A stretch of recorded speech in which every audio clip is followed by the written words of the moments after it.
नमस्कार। आज डुमरी विधानसभा उपचुनाव का नतीजा आया और नतीजा ऐसे चौंकाने वाला नहीं कहा जा सकता है, क्योंकि जो लोगों को उम्मीद था 5-10 हज़ार से इधर उधर लोग उम्मीद जताए हुए थे, टक्कर काटे की थी और अंततोगत्वा जीत बेबी देवी जेएमएम प्रत्याशी की हुई। मैं वहाँ से हटना चाहता हूँ। मैं आना चाहता हूँ अपने विधानसभा सिमरिया विधानसभा। और सिमरिया विधानसभा की जो स्थिति है, चूँकि आज जो है वो एक तरह से कहिए कि दिन है चुनावी चर्चा का, और झारखंड चुनावी चर्चा का खास करके। और अभी जो है सो आपने जैसा कि देखा है उपचुनाव हुआ यहाँ पे, और उसके नतीजे यहाँ पे बड़ी बात क्या हुई कि प्रत्याशी चुनाव नहीं लड़े, लड़ा एनडीए गठबंधन और इंडिया गठबंधन, ये दोनों चुनाव लड़ा है।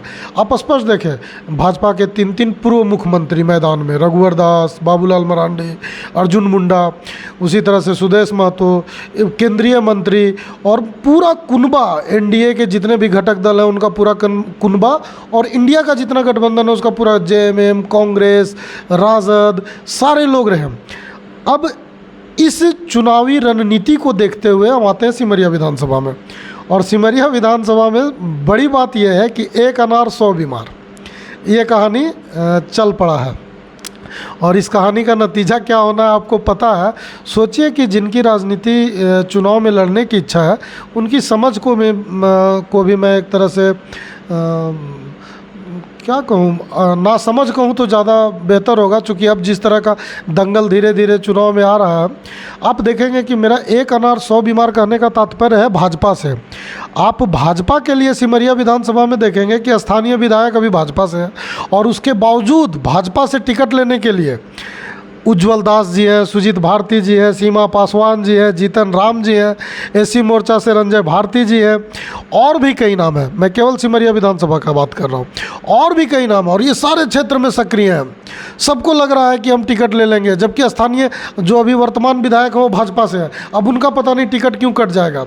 दूसरी तरफ इंडिया गठबंधन जो है, एनडीए गठबंधन में सिर्फ आप भाजपा ही के हैं। एनडीए गठबंधन का दूसरा यहाँ कोई दावेदार नहीं है, ना यहाँ संगठन भी नहीं है, ना यहाँ आजसू है, ना कोई और संगठन है एनडीए के तरफ से। अब हम बात करते हैं झामुमो का या बात करते हैं इंडिया गठबंधन का, तो यहाँ एक चीज़ तो साफ है कि मनोज चंद्रा के जेएमएम में जाने से जेएमएम का भी यहाँ पर जनाधार हो गया है। कांग्रेस का जनाधार यहाँ पहले से रहा है, जोगेंद्र बेटा चुनाव लड़ते आए हैं, पूर्व में भी लड़े हैं।